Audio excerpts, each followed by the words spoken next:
So, nochmal an alle Quadfahrer, alle Quadgemeinschaften und alle Quadfreunde.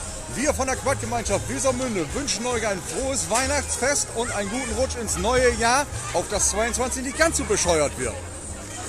Frohe Weihnachten!